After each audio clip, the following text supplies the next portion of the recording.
So மக்களே, நம்ம இன்னைக்கு பார்க்க போகிறது தான் ஒரு சிம்பிளான தக்காளி சட்னி. இதில் கஷ்டமான வேலைன்னு என்னென்னு பார்த்தீங்கன்னா, ஒரு 10 கிராம் பூண்டை உரிக்கிறது, அதுக்கப்புறமா 75 கிராம் சின்ன வெங்காய தோலை உரித்து வைக்கிறது மட்டும்தான்.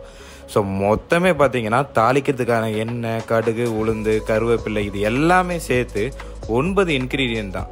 டிஸ்கிரிப்ஷனில் தெளிவாக அதை கொடுத்துருக்கோம், எது எது எவ்வளோ கிராம்னு. ஸோ அந்த 9 இன்க்ரீடியண்ட்டுமே டேபிளில் எடுத்து வச்சுட்டு இந்த ரெசிபியை ஸ்டார்ட் பண்ணுங்கள்.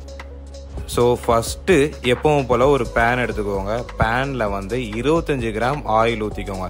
எண்ணெய் நல்லா சூடானதுக்கு அப்புறமா ஃபஸ்ட்டு இன்க்ரீடியண்டான கார்லிக்கை அதில் ஆட் பண்ணிக்கோங்க. ஒரு 2 நிமிஷம் நல்லா ஃப்ரை பண்ணிக்கோங்க. கார்லிக்கு அடுத்தது ரெட் சில்லியை ஆட் பண்ணிக்கோங்க. அதை ஒரு 2 நிமிஷம் கொஞ்சம் லைட்டாக பல்ஜ் ஆகிற லெவல் வந்தோடனே அதை நெக்ஸ்ட் இன்க்ரீடியண்ட்டை ஆட் பண்ணிக்கோங்க. சின்ன வெங்காயத்தை ஆட் பண்ணி அது ஒரு 2 நிமிஷம். அது 2 நிமிஷம் வதக்குனதுக்கு அப்புறமா ஃபைனலாக தக்காளி நம்ம கீழே கொடுத்துருக்க அந்த மெஷர்மெண்ட்டில் அப்படியே எடுத்து போட்டு அதை ஒரு 3 நிமிஷம் நல்லா வதக்கிக்கோங்க. தக்காளியை போடும் போதே சால்ட்டையும் கூட ஆட் பண்ணிக்கோங்க, கல் உப்பு. ஸோ மொத்தமாக எல்லாம் வதக்கின உடனே அதை அப்படியே ஒரு பிளேட்டில் ஷிஃப்ட் பண்ணி அதை அப்படியே ஆற வச்சுருங்க.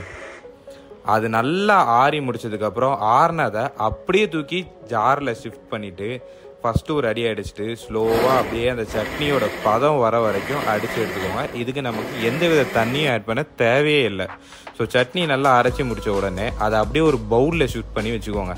நெக்ஸ்ட்டு தாளிக்கிறதுக்கு எப்பவும் போல் அந்த தாளிப்பு பேன் எடுத்துகிட்டு அதில் ஒரு 10 கிராம் ஆயில் ஊற்றிக்கோங்க. அதுக்கப்புறம் கடுகு 2 கிராம், உளுந்து 2 கிராம் ஆட் பண்ணிக்கோங்க.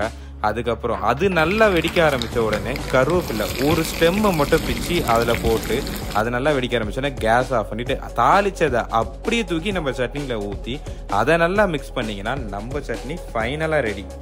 ஸோ இந்த சட்னியை நாங்கள் 4 பேர் சாப்பிட்ற குவான்டிட்டியில் பண்ணியிருக்கிறோம். ஸோ இந்த சட்னியை நாங்கள் கீழே டிஸ்கிரிப்ஷனில் கொடுத்துருக்கேன், அதே அளவில் அப்படியே பண்ணிவிட்டு உங்களுக்கு எப்படி வந்துச்சுங்கிறத இந்த வீடியோக்கு கீழே கமெண்ட்டில் அப்படியே போஸ்ட் பண்ணுங்கள். ஸோ கண்டிப்பாக எல்லாருமே இதை ட்ரை பண்ணி பாருங்கள்.